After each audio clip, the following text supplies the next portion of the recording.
Bismillahirrahmanirrahim. Assalamualaikum warahmatullahi wabarakatuh. Waalaikumsalam warahmatullahi wabarakatuh. Dengan semangat baru kita ngopi malam. Ya. Karena ini sudah ada sponsor.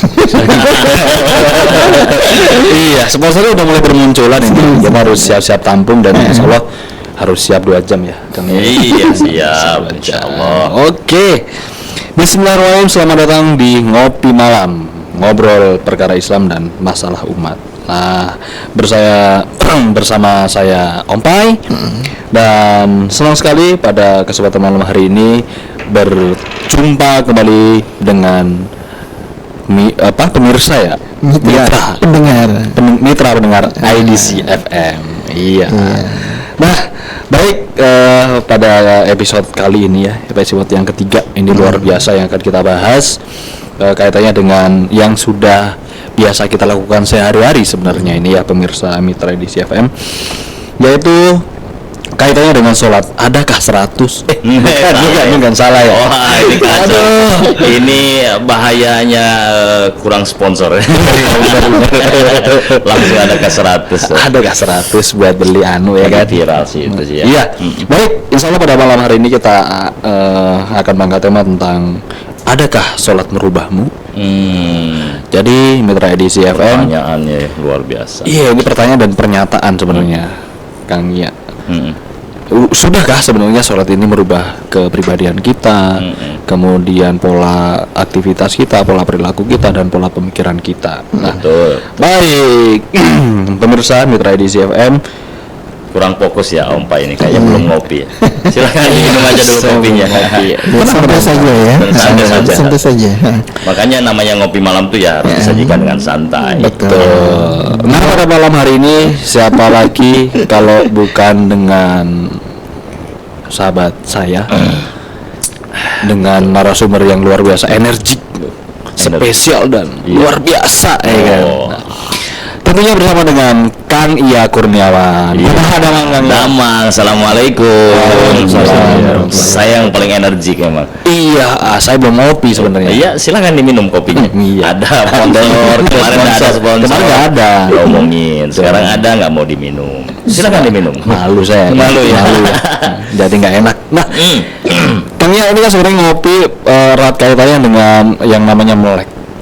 Ya dong. Iya, itu yang di edisi pertama tuh. Edisi pertama. Ya. Tetap khasiat yang nempel pada kopi itu kan melek ya. Melek, betul. Nah, pada malam hari ini nih kan kita seru banget nih. Berbicara ceritain udah seru lu mah. temanya adakah 100 ya? Adakah perubahan nih? Adakah sholat merubahmu? Oke. Kami udah sholat? Sudah dong. Alhamdulillah. Sebenarnya mitra edisi FM udah pasti sholat ya, udah hari-hari udah sholat. Nah, yang akan kita bahas lebih lanjut tuh Kang, sebenarnya sholat itu secara ini apa sih, secara etimologi, kemudian secara sejarahnya itu bagaimana tuh? Iya, ya Bismillah ya. Ini kita ngobrol dengan khasnya ngopi malam ya. Tentunya ya istilahnya bukan yai yang ngomong ya kan. Tapi mudah-mudahan ada faedah yang dibawakan dengan seringan mungkin. Betul. Terkait apapun materinya. Lalu materi itu nanti dikaitkan dengan keumatan. Betul. Gitu, insyaallah. Iya. Baik, judulnya yang sepertinya itu menutup kans atau kesempatan untuk mitra IDC bertanya ya. Karena sudah diwakili itu pertanyaan. Ya. Iya benar. Jadi tidak sah nanya lagi. Cara menghindar harap pertanyaan itu begitu, Kang Pai. Iya. Ya benar. Sebetulnya aktivitas yang akrab lah dengan kita sebagai muslim ya, tentang sholat. Maka ketika dikatakan sholat, ya kita langsung akrab dengan sholat. Tapi memang kita harus juga membedahnya gitu ya. Harus membedahnya dengan ya dari mulai dasar gitu ya. Jadi saya jadi teringat dalam sebuah ayat Om Pai. Jadi di dalam sebuah ayat itu disampaikan wala tajhar fi sholatika wala khofid biha. Nah di situ ada kalimat sholat tuh. Tapi maknanya di situ adalah doa. Janganlah engkau mengeraskan di dalam doamu, jangan juga terlalu rendah. Nah itu arti sholat di situ adalah doa. Maka yang pertama ya secara bahasa ya lughawiyahnya yaitu doa. Jadi doa. Jadi ya seperti kita biasa berdoa, kita minta minta kesehatan, minta keselamatan dunia akhirat. Ya, itu tuh doa itu. Maka sholat itu pada hukum dalam arti pendeknya atau lugawinya atau bahasa, ya itu artinya sholat. Artinya doa. Jadi sampai situ. Nggak fokus loh. Fokus dulu ngopi. Iya. Mau saya minum tapi ini jauh betul. Jadi biar aja. Pinter betul ya kita pas ngomong dijauh-jauhin. Iya betul. Siapa sih yang nyeting ini? Dan begitu Kang. Tapi begini, secara definisi ya kurang lebih kita harus komplit Kang. Benar. Jadi tidak mencukupkan definisi itu di dalam lugawi saja atau etimologi saja. Kita harus mengenal istilahi atau syar'i gitu ya. Iya. Jadi jangan mencukupkan di situ. Nah, makna di dalam syar'i adalah ternyata sholat itu aktivitas ibadah yang dimulai dengan takbiratul ihram ya dan diakhiri dengan salam. Iya. Nah, ini kan aktivitas yang biasa kita kenal tadi. Nah, dalam kaidah ketika ada makna syar'i, maka itulah yang nanti menjadi mafhum awal yang umat harus paham. Jadi ketika disebutkan sholat ya harusnya arahannya kepada umat itu ya itu adalah ibadah sholat tadi. Nanti kepada etimologi itu option berikutnya. Jadi ketika ada kedudukan syar'i itu begitu. Jadi dalam sholat. Begitupun nanti ya ini kaidahnya sholat ya. Nanti kaidah umumnya lagi di dalam definisi itu ya begitu kurang lebih. Misalkan ada yang mengatakan jihad itu apa? Jihad itu sungguh-sungguh. Tapi secara syar'inya apa? Nah itu ada, yaitu perang qital. Nah maka nanti ketika disebut jihad itu adalah qital gitu. Itu yang mafhum awal yang akhirnya umat harus nerima dari makna syar'inya. Adapun nantinya ketika ada dalam konteks yang lain ada jihad atau kalimat yang perubahan tasrifnya ada, maka kembali ke makna lugawinya. Fatajawwadu fa inna khairuz zadi taqwa itu ya berarti kan bersungguh-sungguh. Ada kesungguhan di situ ya sungguh-sungguhnya di dalam hal tadi. Oke. Gitu kurang lebih itu secara apa ya definisi. Karena memang harus dibiasakan. Jadi kita ini tukang ngopi ini harus membiasakan ketika ada pembahasan itu kita harus awali dengan definisi gitu ya. Nah, biar kita sepakat. Jangan sampai Ompai sama saya nggak sepakat di awal. Betul. Gitu ya. Nah, jadi kita ini ribut di sini. Tentunya begitu. Tapi kan ribut kita kan ribut berfaedah. Amin. Bukan ribut yang kan enggak ya kan? Betul. Jadi seperti itu ya. Jadi kita simpulkan bahwa secara bahasa ya sholat. Sholat itu adalah doa. Yang keduanya akhirnya ibadah sholat yang diawali dengan takbiratul ihram, diakhiri dengan salam. Nah itu. Gitu. Dan berikutnya begitu kaidah definisi ada tasri atau ada yang hukum makna syar'i ya itu yang lebih dulu dipakai gitu. Yang lebih dulu dipakai. Iya. Baik. Masya Allah. Gitu, ya. Iya. Baru tahu ya. Aku baru tahu. Makasih loh Kang ya. Iya. Sama-sama Om. Iya. Ada dari mau opini memang luar biasa. Asoy. Iya. Nah, ini Kang ya nih. Itu kan tadi secara etimologi ya. Karena ada juga nih sholat itu kan adalah tiang agama. Berarti sebelum ada tiang berarti ada pondasi dulu dong. Oke. Ini nanti mungkin Kang ya bisa menjelaskan secara ini ya apa namanya historinya kenapa sholat gitu. Iya. Memang judul malam ini tuh apa? Adakah 100? Asiknya terus sih. Adakah sholat merubahmu? Adakah sholat merubahmu? Nanti kan kita bedah tuh apa itu sholat ya. Terus apa yang disebut perubahan nanti kita bedah. Benar. Nah, ya dengan cara khasnya ngopi malam lah. Pasti loh. Asep Deden Permana iya Kurniawan itu. Udah ganti. Iya udah ganti. Kapan? Barusan. Udah datang ya. Diundang tadi ya. Nasi kuning. Lain. Bubur merah, bubur putih. Yang bubur itu nggak ada sekarang. Bubur goib. Ngiklan. Mau ngiklan. Mangga. Jadi benar bahwa sholat itu akhirnya ya ketika kita menemukan definisinya adalah ibadah sholat. Nah itu kita harus memahami ibadah ini ibadah tauqifiyah, ibadah yang akhirnya ditentukan perilakunya, ditentukan tata caranya, ada tuntunannya gitu. Ada tuntunannya ya. Sehingga seperti itulah kedudukannya, makna dalam hukum dalam syaraknya atau definisi syar'i. Nah, adapun kondisi sholat tersebut ya memang sebuah keparduan yang tadi disebutkan Om Pai. Iya. Jadi ini sebuah rukun, namanya rukun itu Om Pai, jadi tidak bisa diabaikan. Jadi sebagaimana bangunan ya tidak disebut bangunan rumah kalau dia tidak ada dindingnya. Dinding tidak akan ada dinding kalau tidak ada tiangnya. Nah, akhirnya kan kita mengenal tentang tiangnya. Sebuah rukun jadinya. Tidak akan berdiri atap, tidak akan nempel dinding gitu kalau tidak ada tiang. Nah, dalam posisi seperti ini maka sholat ini kita akan kenali sebagai rukun. Rukun di dalam, bahkan rukunnya itu rukun di dalam Islam gitu. Rukun di dalam Islam. Jadi kita ini harus mengenal bahwa Islam ini jadi dalam keterangan bunyal Islam ala khomsin. Syahadatu alla ilaha illallah wa asyhadu anna muhammadar rasulullah. Terus selanjutnya itu yang keduanya wa aqimus shalah. Mendirikan sholat. Jadi sholat ini ada yaitu ya setelah syahadat ya. Nah, kurang lebih begitulah.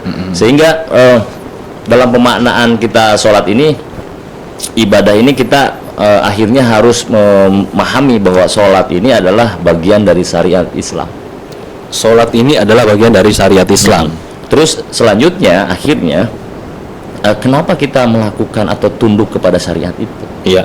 Nah, ini yang akhirnya kan dalam posisi poin tadi, nomor 1 adalah syahadat, yang keduanya sholat. Itu ini bisa dimaknai itu.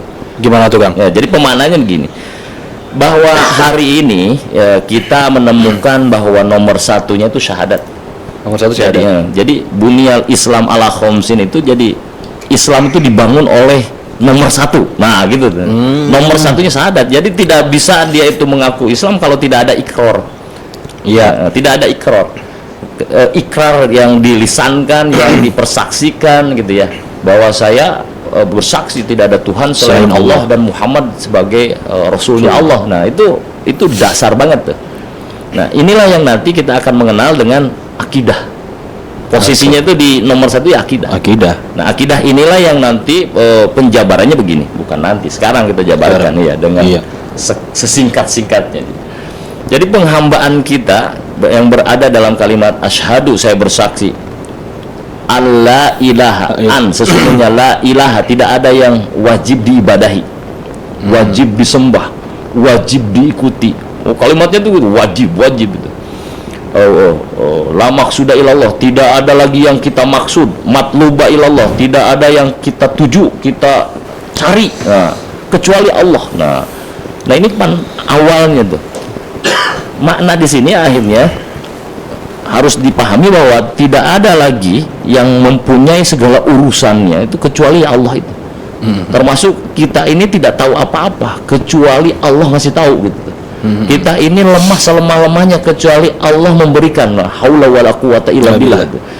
Jadi ini maknanya, sehingga bahwa kami ini menghamba sebagai makhluk yang lemah gitu. Menghambanya kami makhluk yang lemah itu yang harus dicatat kepada Khalik, pencipta yang ajali, yang tak terbatas.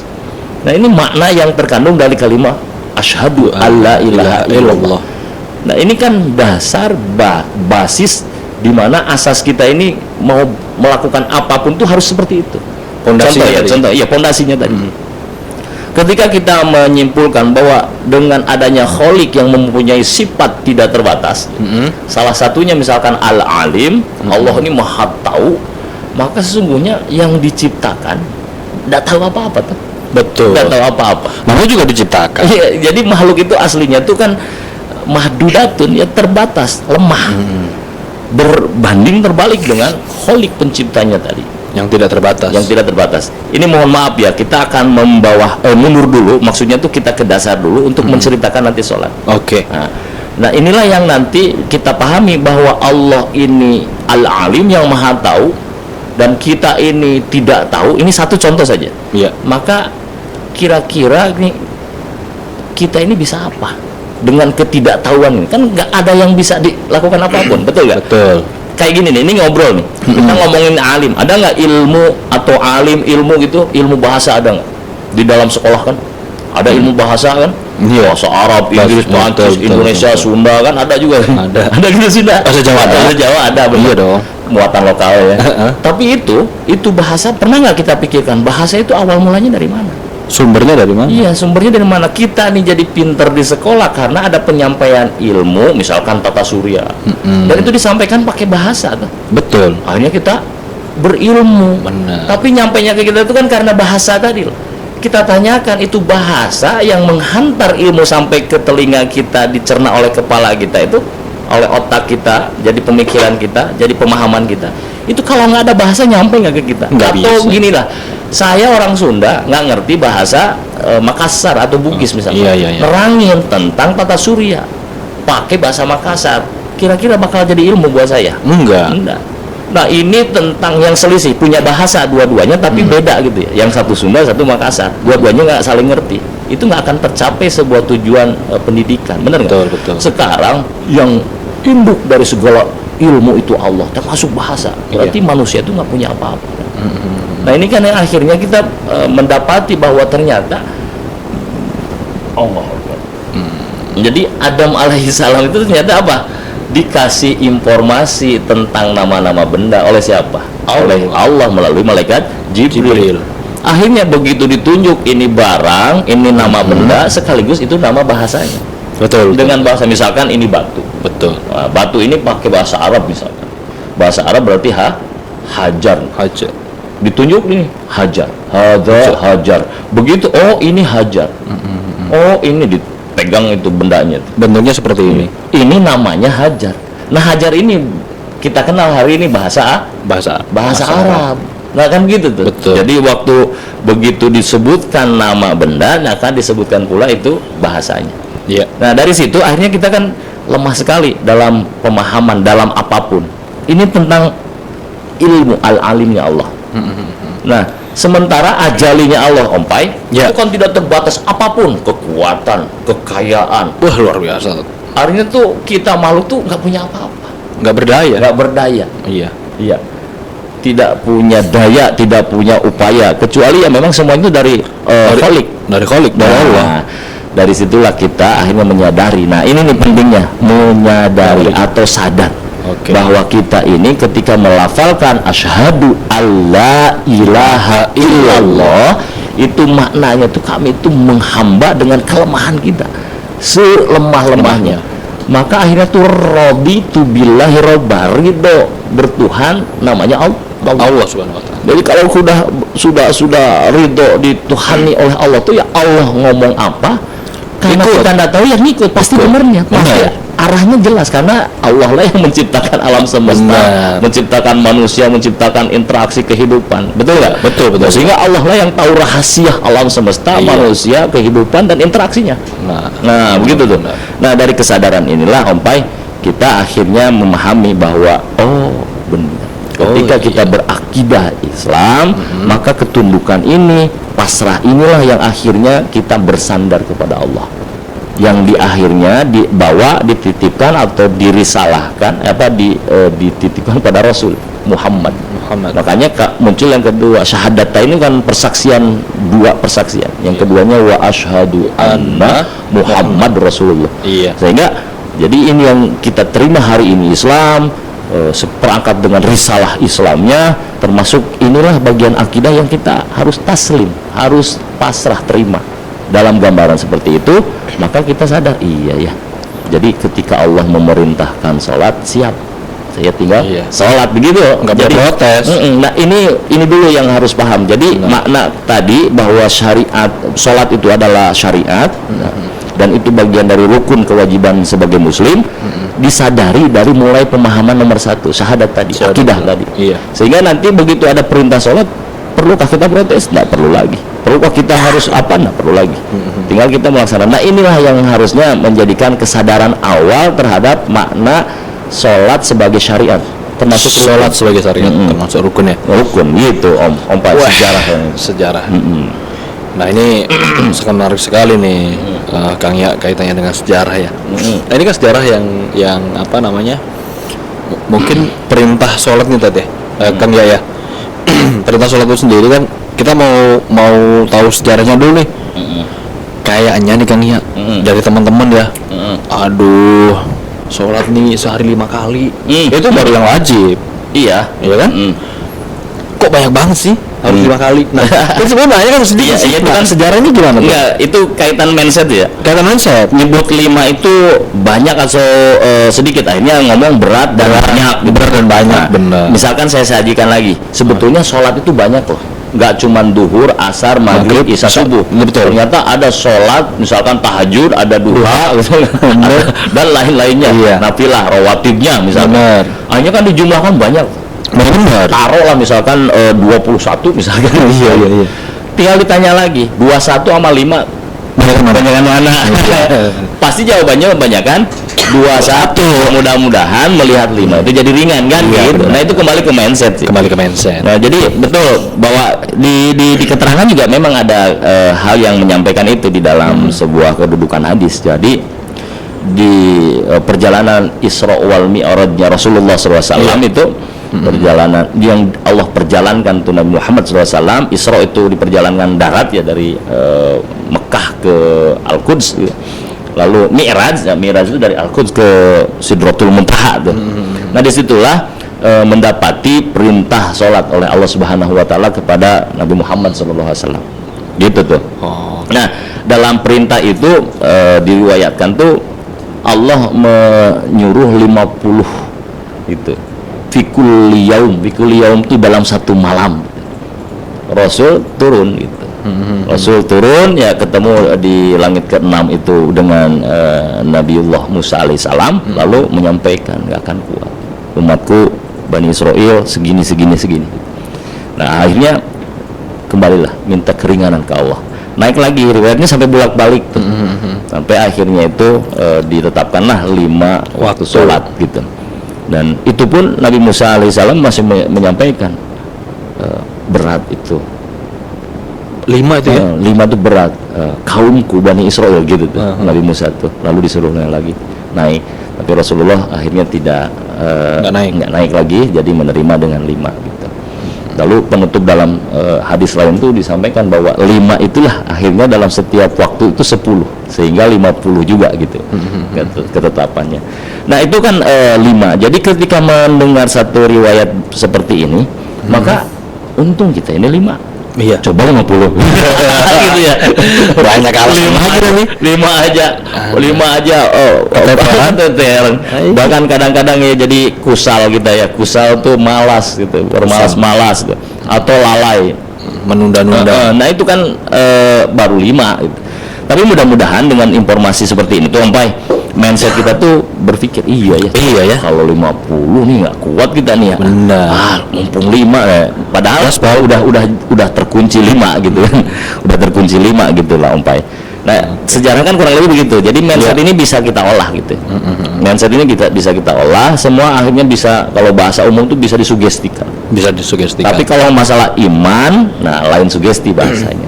Akhirnya kita ini sholat tadi mau 5, 10 dan sebagainya, akhirnya harus menjadi manifestasi atau perwujudan bahwa kita ini bersahadat tadi, bahwa kami ini adalah raditu billahi rabbah, ikrarnya tadi ya. Jadi akhirnya kesadaran yang tadi saya sampaikan sempat saya garis bawahi, nggak kelihatan ya tadi saya kasih bold, kasih garis bawah, terus kasih stabilo kuning, ada kelihatan ya? Kelihatan dong. Nah itu kesadaran inilah yang nantinya menjadi mindset yang merubah nantinya begitu.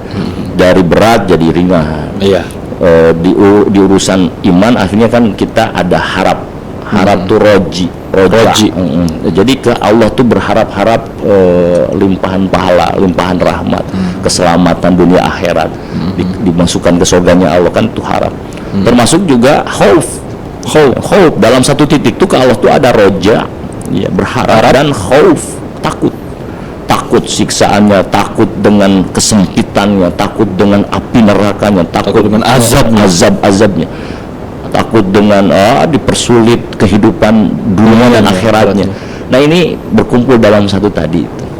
Nah inilah yang harus dikumpulkan dalam kesadaran manusia terkait jika itu pun berat atau banyak amat gitu.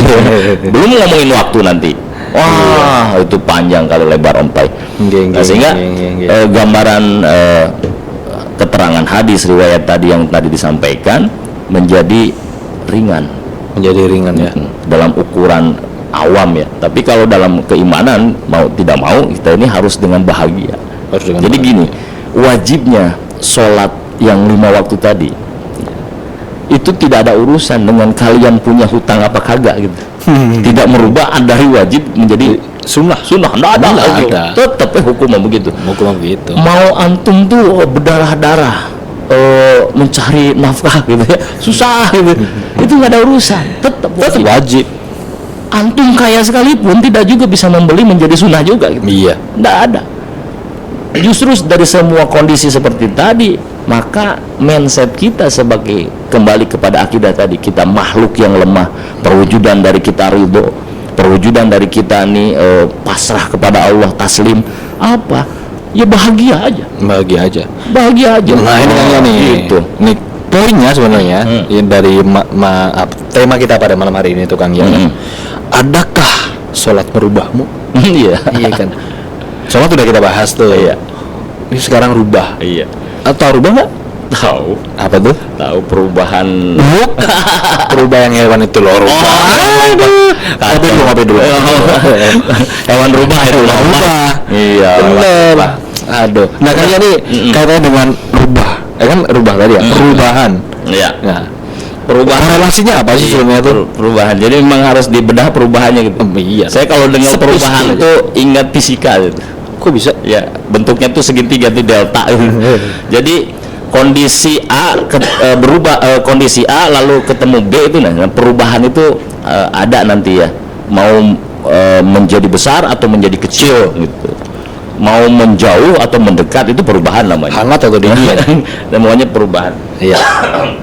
Oke. Nah, tentu perubahan ini semua kondisi di mana tidak lagi sama dengan titik awal gitu intinya. Tidak lagi sama dengan titik Iya, awal. iya. Mau itu sifatnya jadi baik itu perubahan. Mau sifatnya jadi buruk Perubahan juga. Perubahan juga. Nah, maknanya itu di situ kan. Makna secara umum. Tentunya yang diharapkan tadi adalah harus disandarkan ini harus berubah kemana? Baik. Nah, baik itu menurut siapa? Iya. Menurut siapa?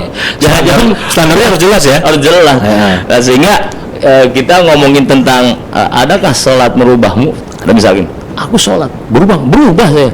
Jadi Spiderman? Enggak, aku kan berubah. Ayo, mau disalahin di mananya? Kita ngomong ngopi mah bebas. Tapi nanti harus terkunci gitu loh. Betul.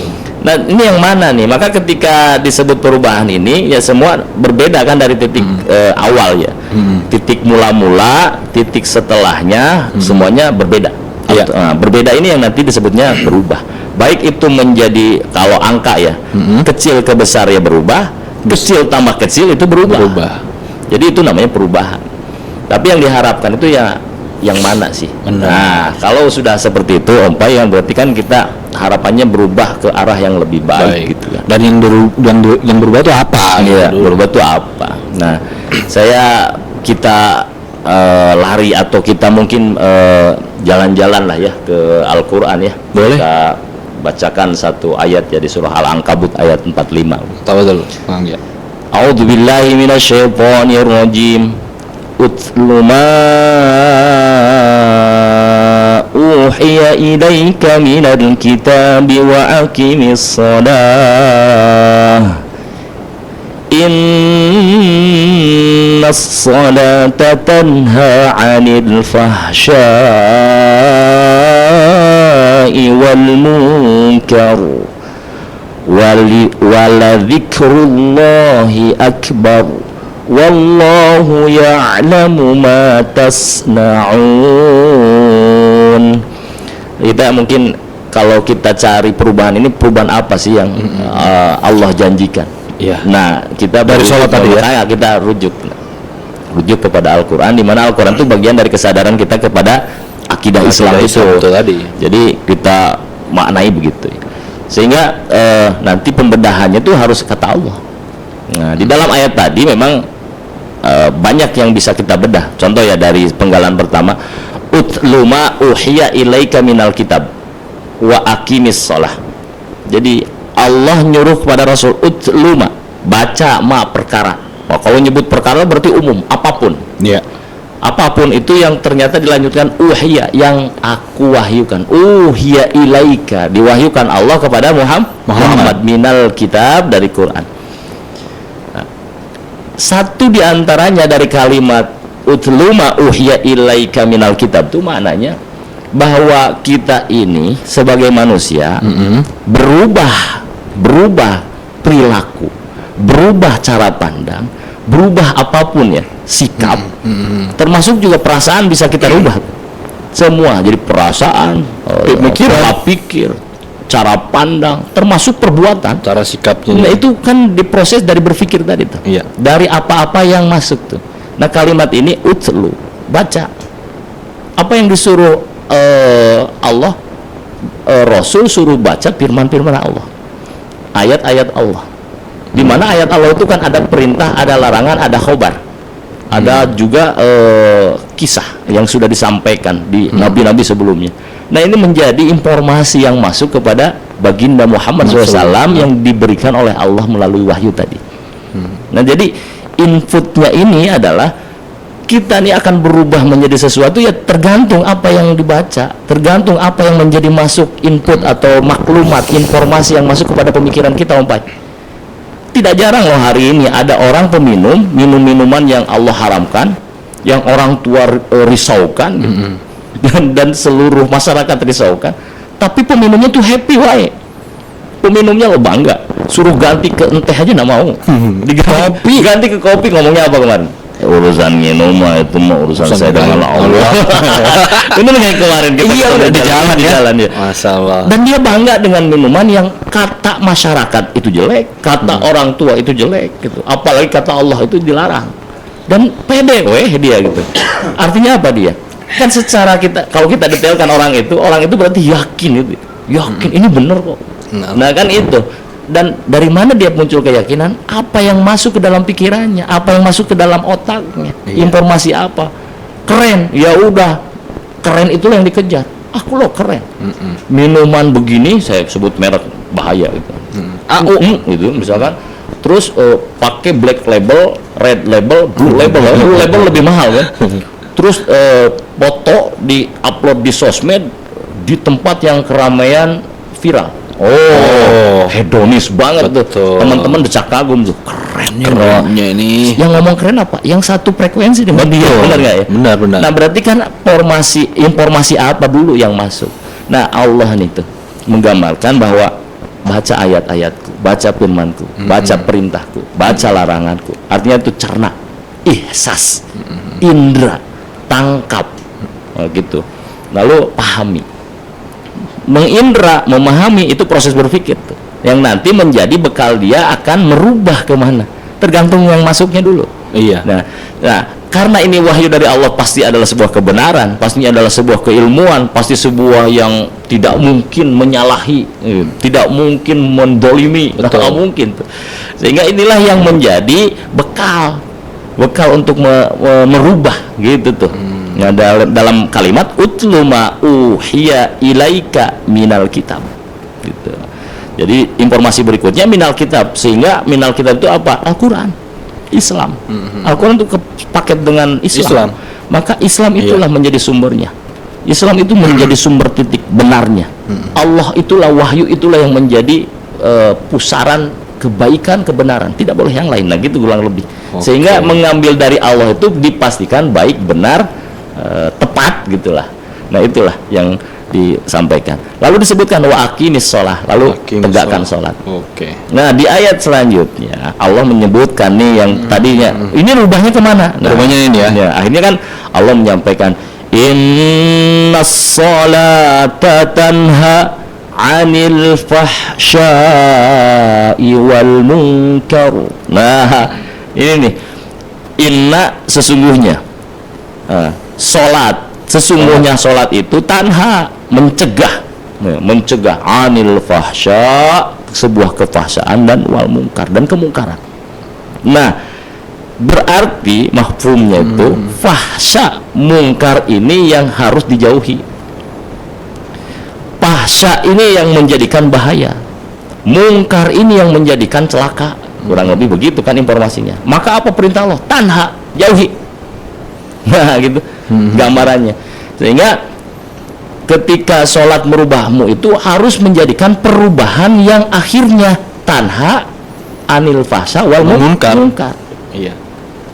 dan harus menuju kepada kebalikan dari fahsya wal munkar, kan gitu maknanya ya. Betul. Nah inilah yang akhirnya harus kita pahami gitu.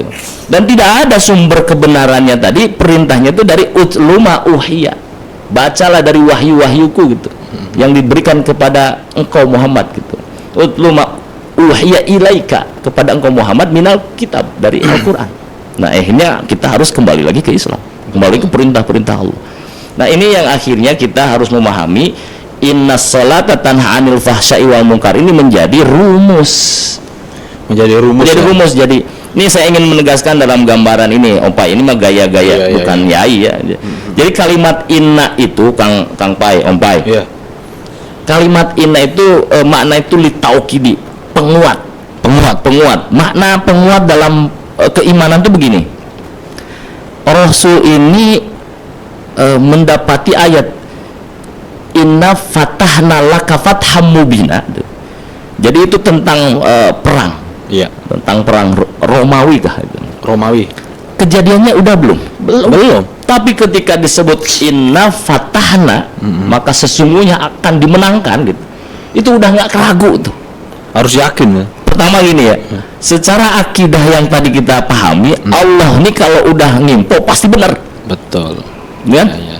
Allah kalau udah ngimpo pasti benar. Lah waktu ngimpo Allah kasih sesungguhnya. Wah yo, kayak apa double deh. Kurang apa lagi? Combo kalau kata gamer sebenarnya. Ini combo nih. Orang jadi double ya. Double kill. Ini gamenya apa ya double kill? Nggak tahu. Double mah Tekken. Street Fighter itu mah Street Fighter ya. Double kill. Udah tua. Jadi ketika pakai inna itu, jadi sudah menjadi ketetapan pertama Allah dengan pasti benarnya. Yang keduanya itu udah litaukidi inna gitu. Inna. Ya, jadi kalau udah ketemu dengan kalimat inna itu, sebuah keimanan kita tuh udah nggak boleh sedikit pun ragu itu. Nggak boleh. Ya, kalau ragu bahaya itu. Makanya para ulama mufasir yang menjadikan manusia akan terpelihara dari tahsa dan mungkar, obatnya apa? Sholat tadi.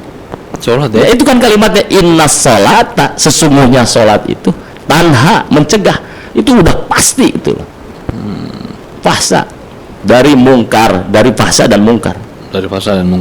Jadi para ahlu tafsir itu akhirnya merumuskan bahwa obat manusia agar terjauh dari fahsa dan mungkar itu adalah sholat. Dipeliharanya sholat. Betul. Dipeliharanya sholat. Jadi seperti itu, Kang. Jadi sholat menjadi rumus. Adapun manusia kok sholat nggak berubah, jangan salahkan rumus ini.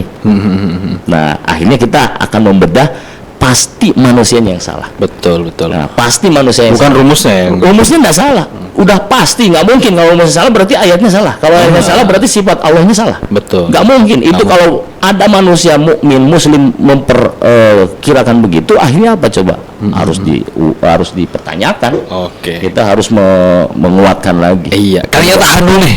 Ini semua menggebu-gebu. Belum masuk ini. Belum, baru tar dulu dong. Perubahan loh. Baru perubahan ya. Iya, makna perubahan. Baik. Karena kita mengharapkan banyaknya apa tuh? Nggak tahu. Apa namanya? Promosi. Sponsor. Aduh. Karena kita mengharapkan banyak sponsor yang hadir. Membaca sponsor ya? Belum. Nah, ini kita memberikan kesempatan pada mitra edisi FM yang bertanya di hotline kita ya. Assalamualaikum warahmatullahi wabarakatuh. Ngopi malam edisi FM, saya Muhammad Fajri Asari di Jalan Suekaronato kilometer 2 Strat 6 sekitar Masjid Al-Musyawir. Yang saya tanyakan di luar tema nih tentang menghodok sholat. Bolehkah menghodok sholat orang yang sudah meninggal dunia? Menghodok sholat orang yang sudah meninggal dunia. Ya. Sahkah sholat sambil menghayal?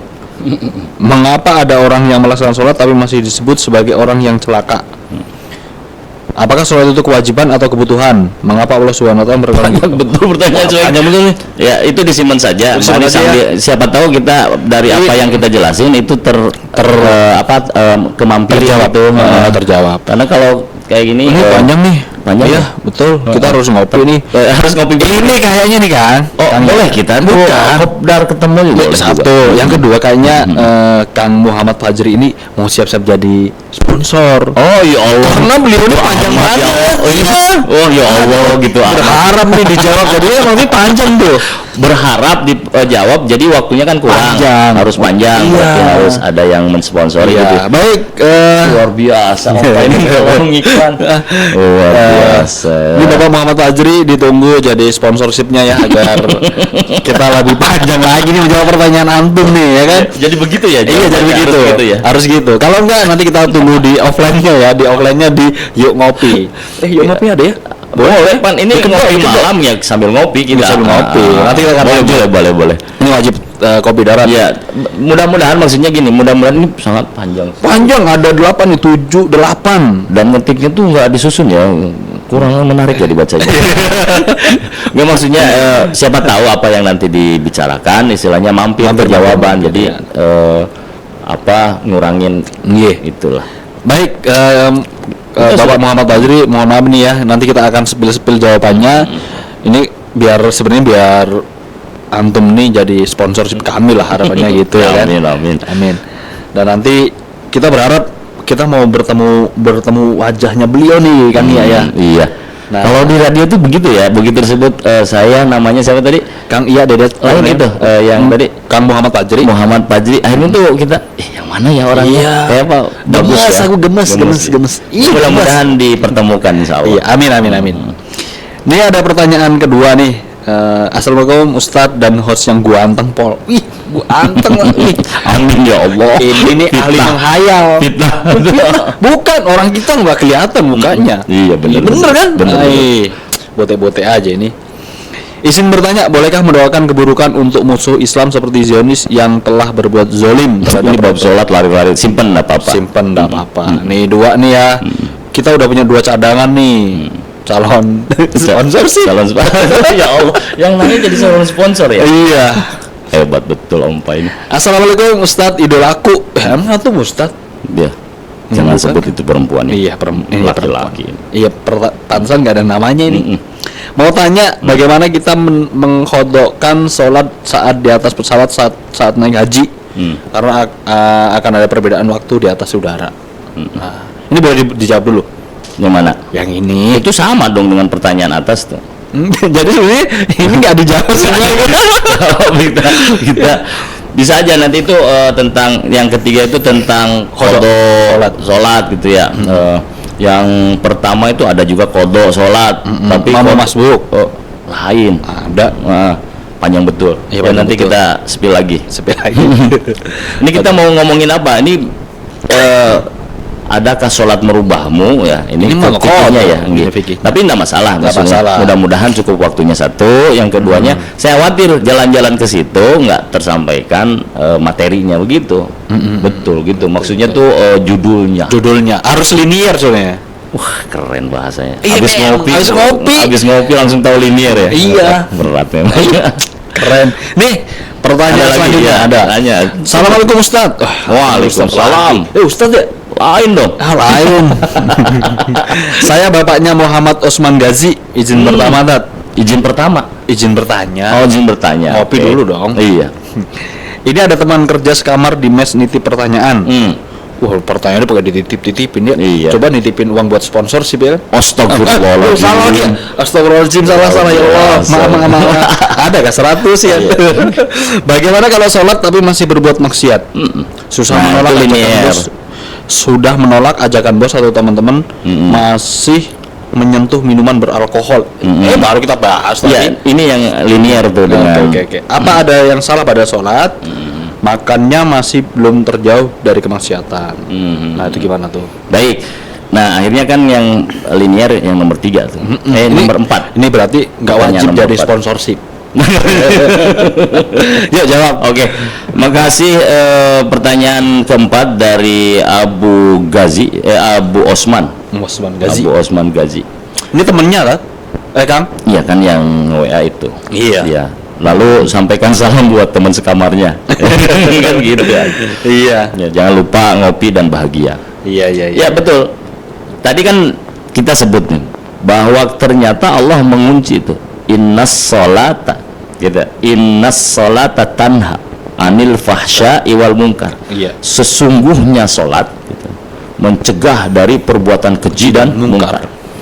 Jika yang tadi adalah sebuah kekejian berarti, tapi dia sholat Kang, berarti rumusnya salah nggak salah. Innas sholata tanha anil fahsya'i wal munkar salah enggak? Enggak, yang salah itu berarti bisa orangnya dalam melaksanakan sholat gitu tuh. STMJ ya? Iya.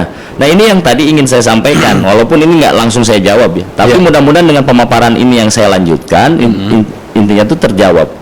Tadi di awal, Om Pai saya menyampaikan tentang sholat adalah bagian syariat, itu harus dimulai dengan kesadaran syariat itu lahir dari akidah.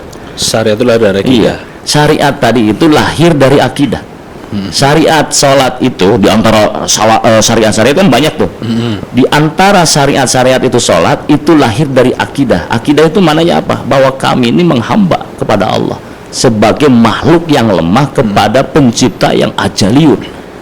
Sehingga kami ini akhirnya tuh ya dengan sukarela, dengan sukarela melaksanakan syariat tadi sholat. Nah itu kuncinya adalah kesadaran. Sadar dulu tentang itu, tentang kita Islam, akidahnya tentang kita Islam, tentang akidah tadi. Kalau ditarik ke bunyal Islam ala khomsin, yaitu rukun Islam, pertama kan ada kunci pertama itu Islamnya. Ketika disebut Islamnya, kunci pertama itu kita bersyahadat, berakidah Islam, berikrar tadi, berikrar tadi dengan penuh kesadaran, gitu. Ikrorun sodirun anil aklik lah, gitulah kalau dalam bahasa kitab ya. Berikrar dengan penuh kesadaran dan akalnya tuh ya nggak gila gitu, ya sadar gitu. Nah ini yang disebutkan. Jadi begitu dia menyadari tentang dirinya sebagai makhluk yang lemah, menghamba, taslim, pasrah kepada Allah, maka ketika Allah memerintahkan sholat, nah, dia akan melaksanakan sholat. Pertama sadar itu. Nah yang kedua, ketika memahami sholatnya tadi, bahwa sholat itu ternyata tadi saya sampaikan perwujudan, ya, manifestasi kita berislam. Sekarang gini, ada orang sholat tapi dia bukan Islam, kira-kira akan mendapat apa? Dia tidak akan dapat pahala, tidak akan mendapat ketakwaan, ketaatan, dia tidak ada nilainya di hadapan Allah. Betul. Gitu.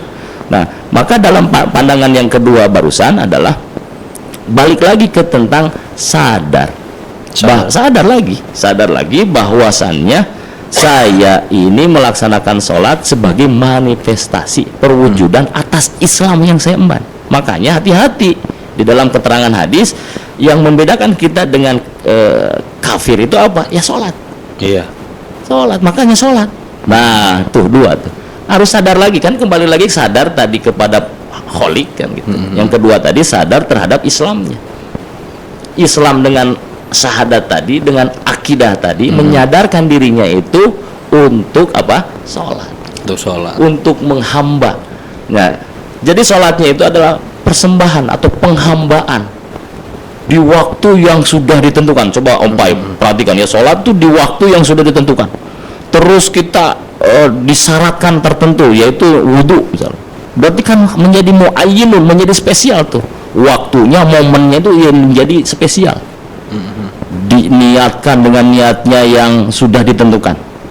Melakukan perilaku baik itu ucapan, terus rukun perbuatan itu juga ditentukan. Akhirnya kan sholat itu sebuah penghambaan yang khas di tempat dan waktu dan momen tersebut tuh. Nah itu harus muncul sadar kedua tadi. Clear? Oke, clear. Dikaitkan dengan sadar ketiga ini nih yang biasanya lepas dari rumus tadi. Innas sholata tanha anil fahsya'i wal munkar.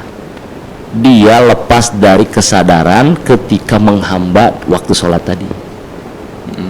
Jadi ini tiga rangkaian ini juga yang tidak bisa dipisahkan dengan yang lain. Oke, saya ambil dalam sholat yang ketiga saja. Misalkan ya, yang ketiga ini saya tuntaskan begini. Jadi ketika lihat para ulama mau sholat, mau menghamba, mau penyembahan gitu, dia mulai dari apa? Dari mungkin mandinya.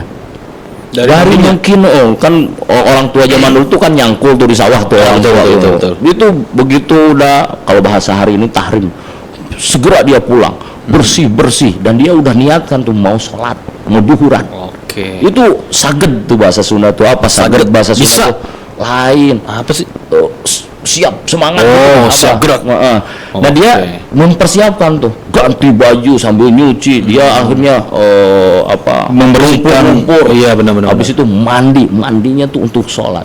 Dari situ cukup nggak? Enggak, karena harus wudhu.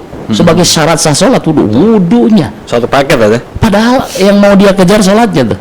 Tapi lihat rangkaiannya tuh. Betapa dia menyadari, balik tuh. Yang ketiga, menyadari tentang sholat adalah manifestasi persembahan penyembahan. Persembahan dan penyembahan. Dia siapkan tuh. Nah, dari kesadaran ini dia paham betul setiap yang dia lakukan dan paham betul setiap apa yang dia baca. Oke. Ya, wudhu oke, beres. Begitu sholat, lihat para ulama atau kiai-kiai dulu yang begitu. Dia tuh mempersiapkan karena tahu persis sholat ini bakal digoda dengan setan yang tingkatnya udah lebih tinggi gitu loh. Jadi untuk waktu ibadah tuh nanti diutus iblis kelas tinggi lagi gitu Om Pai. Iya. Nah, bukan ngecek-ngecek ya? Ya akhirnya kan mempersiapkan, belum niat tuh, belum takbiratul ihram tuh, tapi dia membuka dengan a'udzubillahi minasyaitonirrajim. Baca lagi An-Nas, ada yang begitu. Iya, benar. Saking ingin menjaga agar benar-benar dia tuh khusyuk. Iya. Dia ingin benar-benar menyembah Allah. Dan ketika dibuka Allahu Akbar. Nah, ini nih yang keempat akhirnya sadar nomor 4. Iya, sadar nomor 4 itu apa? Apa yang diucapkan dia mengerti, dia paham dan dia menyadari inline. Linier dengan yang tadi dilakukan. Pinter loh ini. Aku ngambil barusan itu linier. Sehingga dia gini, coba kalimatnya Allahu Akbar, Allah Maha Besar. Iya. Dan itu menjadi rukun kalimat takbir, yaitu takbiratul ihram. Allahu Akbar menjadi asalnya halal, makan minum halal, itu menjadi haram tuh batasnya tuh. Mulai itu, ya kan? Takbiratul ihram. Sadar, langsung nyebut Allah Maha Besar. Nah, nanti kembalinya kan ke kita juga tuh, pelaku sholatnya. Ketika nyebut Allahu Akbar tuh ada nggak pikirannya itu yang jalan-jalan? Banyak gitu. Bener. Ya, artinya tuh kesadaran nomor 4 tadi itu nggak hadir. Benar. Ya, akhirnya tuh mau menjadikan fahsya wal munkar itu tanha tuh gimana tuh? Benar. Rumusnya apa tadi? Kesadaran. Kesadaran yang bertingkat tadi 4 hal itu. Iya. Nah, terus lagi begitu Allahu Akbar, wah itu baca doa iftitah misalkan. Ya, kita abaikan ikhtilafnya ya. Ada yang Allahumma baini, ada Allah Akbar kabiro. Ambillah misalkan yang terpanjang tadi. Terus kalimatnya dipahami. Kabiro. Jadi Allahu Akbar kabiro itu kalau kata para santri itu harus dibaca Allahu Akbarnya lalu kabiro, karena kabiro ini penegas dari Allahu Akbar. Allahu Akbar, Allah Maha Besar, kabiro. Kalau bahasa Sunda kalawan besar sabesar-besarna gitu. Jadi mengaitnya kepada Allahu Akbar kabiro. Kabiro itu naiknya ke Allahu Akbar tadi, gitulah kalau para santri ngomong. Terus dia tuh menekankan walhamdulillahi katsiro. Segala puji yang 4 itu milik Allah sebanyak-banyaknya. Jadi kita ini nggak layak dapat puji. Itu tuh waktu sholat ngomong kayak gitu dia sadar lemahnya dirinya. Lemahnya menghambanya tuh dalam kalimat-kalimatnya, dan dia tegak ngikut kepada risalah yang Allah syariatkan melalui Rasul. Bener nggak? Benar. Berdirinya dia, mendekapnya dia. Walhamdulillah kasir wa subhanallah bukrata wa asilah. Sampai dia kalimat ini wajah tuh. Iya. Sesungguhnya aku menghadap wajhiya lilladzi fataras sama. Baru dia paham tuh. Kira-kira lari nggak tuh? Kira-kira nggak lari, tunduk dia. Betul. Bahkan bisa jadi semakin banyak sakofa Islamnya, misalnya ketika nyebut Allahu Akbar, Allah Maha Besar, tapi dia tuh seorang astronot. Dia bakal paham kecilnya diri dia. Betul. Ketika ada di Antariksa. nggak ada apa-apanya kita. Kecil aja, popok. Apalagi Allah nih. Oh, ini alam yang kami agungkan tuh ternyata segede debu. Iya. Kesadaran 4 nih.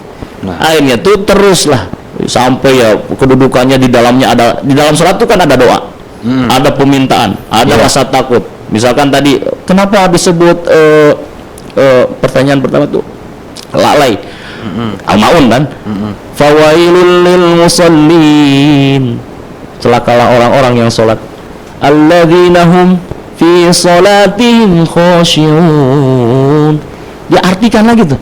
Ternyata jawabannya kenapa lalai, ya ada di surat itu, dan dia baca ketika sholat. Apa enggak melempem kita tuh di hadapan Allah? Apa enggak ngalak ketei kalau kata bahasa Sunda tuh? Apa tuh ngalak ketei itu enggak punya tulang, letoy, udah enggak punya apa-apa di hadapan Allah. Sehingga tegaknya kita itu sesungguhnya adalah kelemahan di hadapan pencipta kita. Oke. Maka ketika bersujud tuh subhana rabbiyal a'la, subhana maha suci engkau, al-a'la yang maha tinggi, wa bihamdi, dan kami memuji kepada Allah. Tuh sujud, lihat Allah, kepalaku ini yang sering kami agung-agungkan, kepala yang selalu menjadi kesombongan, tidak sepadan di hadapanmu, bahkan lebih rendah daripada tempat duduk saya. Betul. Pantat saya lebih tinggi ketika sujud daripada kepala. Menghamba kita tuh. Nah ini yang harusnya itu dihadirkan ya. Sehingga mau bagaimana tidak, kalau Allah menyampaikan inna sholata tanha anil fahsya'i wal munkar, itu tidak terjadi, pasti terjadi. Baik. Nah kan rumusnya apa? Utluma uhiya Muhammad, baca, ambil, resapi, pahami, artinya pemikiran ini, sakofah ini, pemahaman inilah yang harus muncul kepada diri-diri kaum muslimin itu, dan dia menjadikan hambanya yang tidak bisa berbuat apapun kecuali oleh Allah saja, sehingga dia menyimpulkan bahwa aku ini akan sami'na wa ata'na kepada Allah, karena rumus benar itu ada di Allah. Siap. Gitu. Karena ini adalah acara saya. Stop dulu ya. Ini panjang ini nanti kalau misalkan. Pamit kalau gitu. Jangan berantem dong. Minum dulu kopinya. Oke. Nah, itu tadi jawaban dari Bapak Muhammad Osman Gazi. Mudah-mudahan teman satu kamarnya ini menyimak dengan baik ya. Belum terjawab emang. Udah dong, terjawab. Berarti ada yang tidak sadar nih di dalam 4 poin tadi. Betul. Mudah-mudahan setelah ini, karena kan pilihan tadi karena mau mengikuti ajakan ayo minum gitu. mau apa enggak kan pilihan kita. Nah ini yang terakhir, nganggap keren yang begitu-gitu kan banyak juga itu tinggal dirubah daripada minum dengan ngopi. Nah, minum yang tadi loh. Maksudnya itu minum tanda kutip ya. Iya benar. Sebetulnya dengan ngopi juga kan diminum juga. Benar. Enggak dikunyah loh. Ada yang dikunyah tadi ada. Masih ada ampasnya kan. Nah, ini yang terakhir nih Kang ya, ada pertanyaan nih. Kita alhamdulillah berkat calon sponsor ini kita diberi waktu tambahan ya. Ini dari calon sponsor juga nih sepertinya. Masya Allah. Assalamualaikum Radio IDC FM. Saya Ruslan dari Sepinggan Baru, Balsel, izin bertanya. Oh, ini Bapak Rus ya kan? Iya, panggilannya Om Rus berarti. Om Rus. Om Lan. Kalau enggak Parus. Bukan Kapur Barus. Enggak boleh.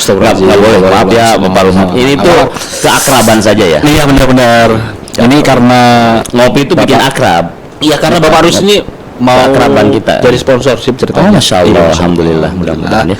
Mudah-mudahan. Bagaimana mengintegral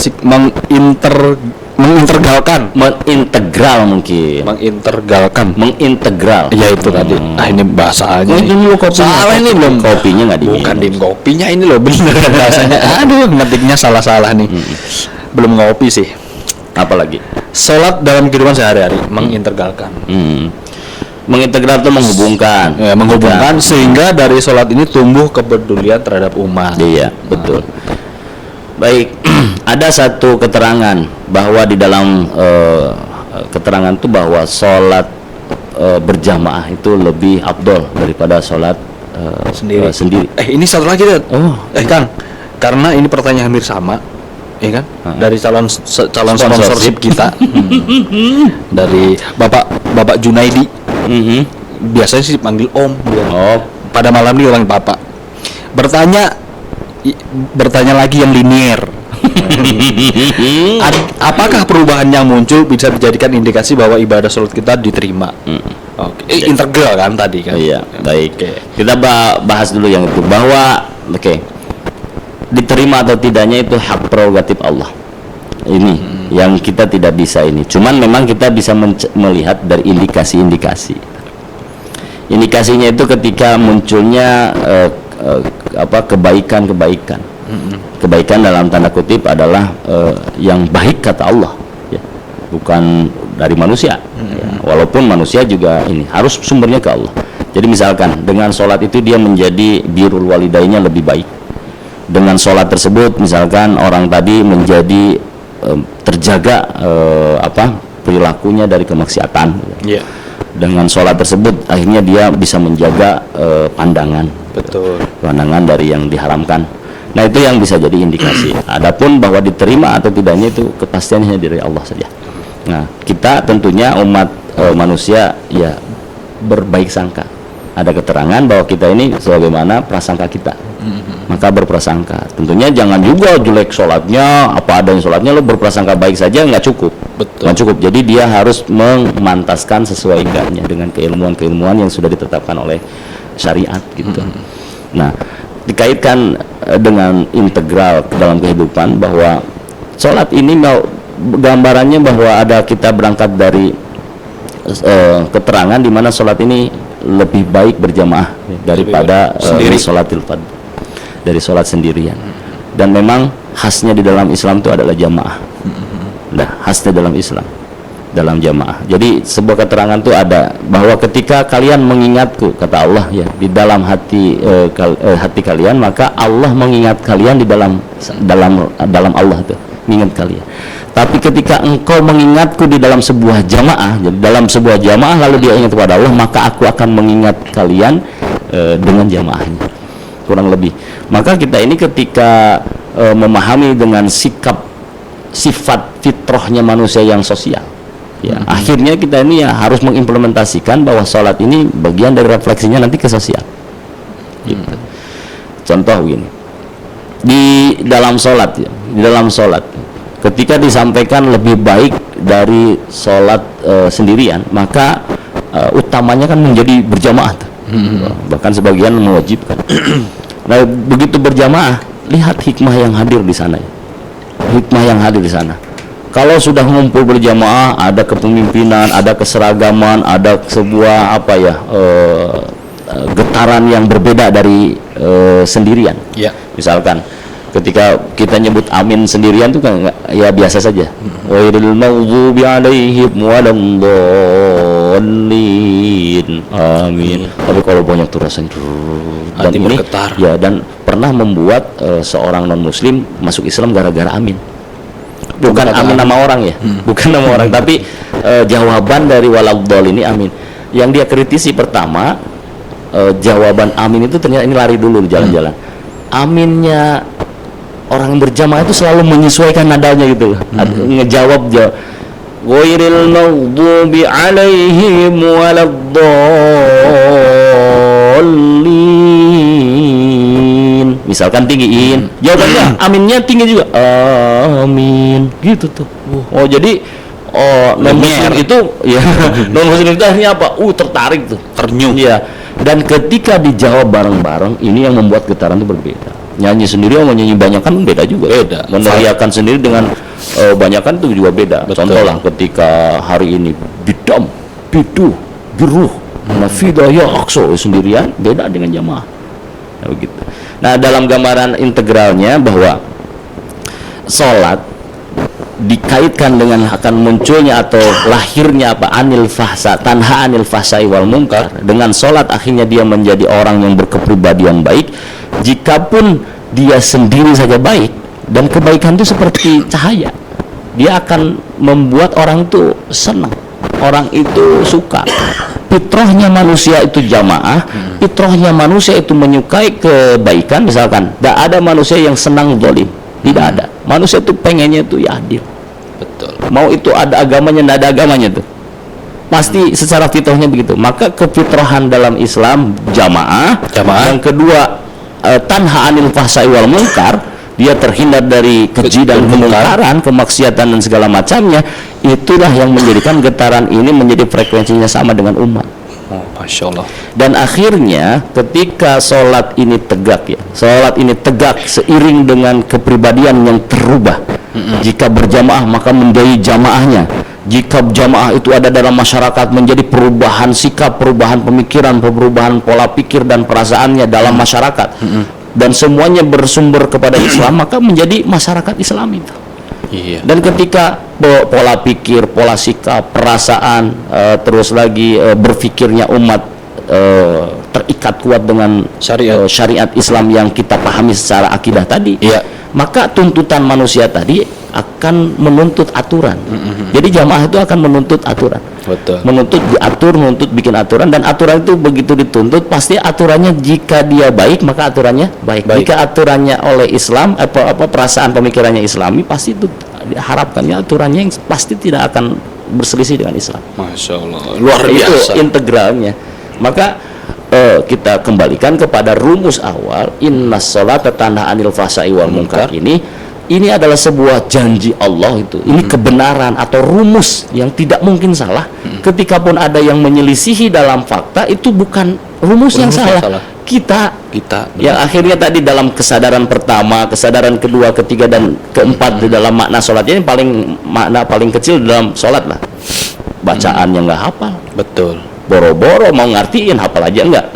Boro-boro kita mau hafal, baca aja nggak bisa ternyata. Iya.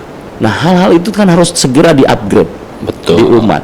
Maka akhirnya sholat adakah perubahan dalam apakah adakah sholat merubahmu? Iya. Nah, inilah yang harus menjadi pertanyaan muhasabah untuk saya, untuk kita, Kompai, untuk mitra edisi, untuk siapapun. Cukupkah sampai pendengar saya dan antum? Tidak cukup. Dari sini saya, antum, dan pendengar juga menyampaikan kepada siapapun, kepada apapun, kepada masyarakat, keluarga yang nggak dengerin ini, bahwa kesadaran itu yang harus dikembalikan dari dasar, dari akidah tadi, penghambaan, penyembahan sampai ke syariat, menjadi kesadaran yang menyeluruh. Jadi itu sholat. Masya Allah, kita bahas sholat aja udah beres ya. Iya. Ini kita kayaknya kurang. Aduh ya, mudah-mudahan mudah-mudahan yang bisa terutama yang bertanya tadi ya, untuk yang bisa itu memperpanjang durasi. Aturannya harus. Itu bukan durasi yang ya. Durasi ngobrol. Iya, durasi ngopi malam ini. Benar, durasi ngopi malam ya. Benar. Baik, mitra edisi ya. Ini habis waktunya. Astagfirullah. Nggak terasa ya. Iya, Masya Allah. Ini udah habis ya. Ya, saya memberikan kesempatan untuk menjadi bagian dari amal soleh. Iya, benar. Segera hubungi nomor itu berapa? Enggak dong, IDC FM. Untuk bisa menjadi sponsorship di agenda ngopi malam, ngobrol. Dan mudah-mudahan tuh langsung aja mengakuisisi jam berikutnya. Betul. Harapan kita sih gitu. Nah, monggo ya. Nah, jadi amal soleh. Mudah-mudahan ada manfaatnya gitu, Om Pai. Ini mah dari khasnya cara ngopi kita aja. Benar. Waduh, ini sebenarnya pertanyaan lagi banyak lah. Ya, mohon maaf nih. Durasi kita karena durasi. Jadi yang bertanya mohon dengan sangat mau menjadi bagian dari amal soleh kita. Untuk berkembang menjadi sponsorship. Iya kan. Amin. Nah, tadi sebenarnya menarik tuh Kang Ya, yang sholat terus berjamaah tadi ya. Ini mau diperpanjang berarti? Enggak, satu aja. Ngomong ingat. Ini yang di atas tuh udah angkat tangan. Nggak apa-apa, ini kan acaraku. Nggak kelihatan. Saya nggak pakai kacamata. Oh iya. Jadi kalau laki-laki itu kan harus berjamaah ya. Kan nanti jangan sampai jadi laki muslimah ya. Kan gitu. Baik pemirsa mitra edisi FM, begitu tadi obrolan ngopi malam, ngobrol perkara Islam dan masalah umat. Insya Allah pasti pemirsa ini mitra edisi FM ini udah gusar, udah gundah. Besok bahas apa lagi ya? Dan kesel nih. Tahu nggak kesel di awal? Nah itu. Sebenarnya kita sengaja biar jadi sponsorship. Tapi memang faktanya waktunya memang segini. Iya benar, waktunya memang segini. Mudah-mudahan ada yang akuisisi. Baik, mudah-mudahan obrolan kita pada malam hari ini, apa yang disampaikan oleh Kang Iya, bisa menjadi muhasabah buat kita semuanya dan bisa menjadi gambaran yang baru bagaimana sholat kita ini sebenarnya sudah sampai sejauh mana di levelnya gitu. Betul. Rumusnya tadi udah jelas ya untuk mencegah dari keji dan mungkar kan seperti itu. Akhir kata dari saya, mohon maaf apabila banyak kesalahan, apabila banyak kekurangan. Sama-sama. Akhir kata wabillahi taufiq wal hidayah. Wassalamualaikum warahmatullahi wabarakatuh.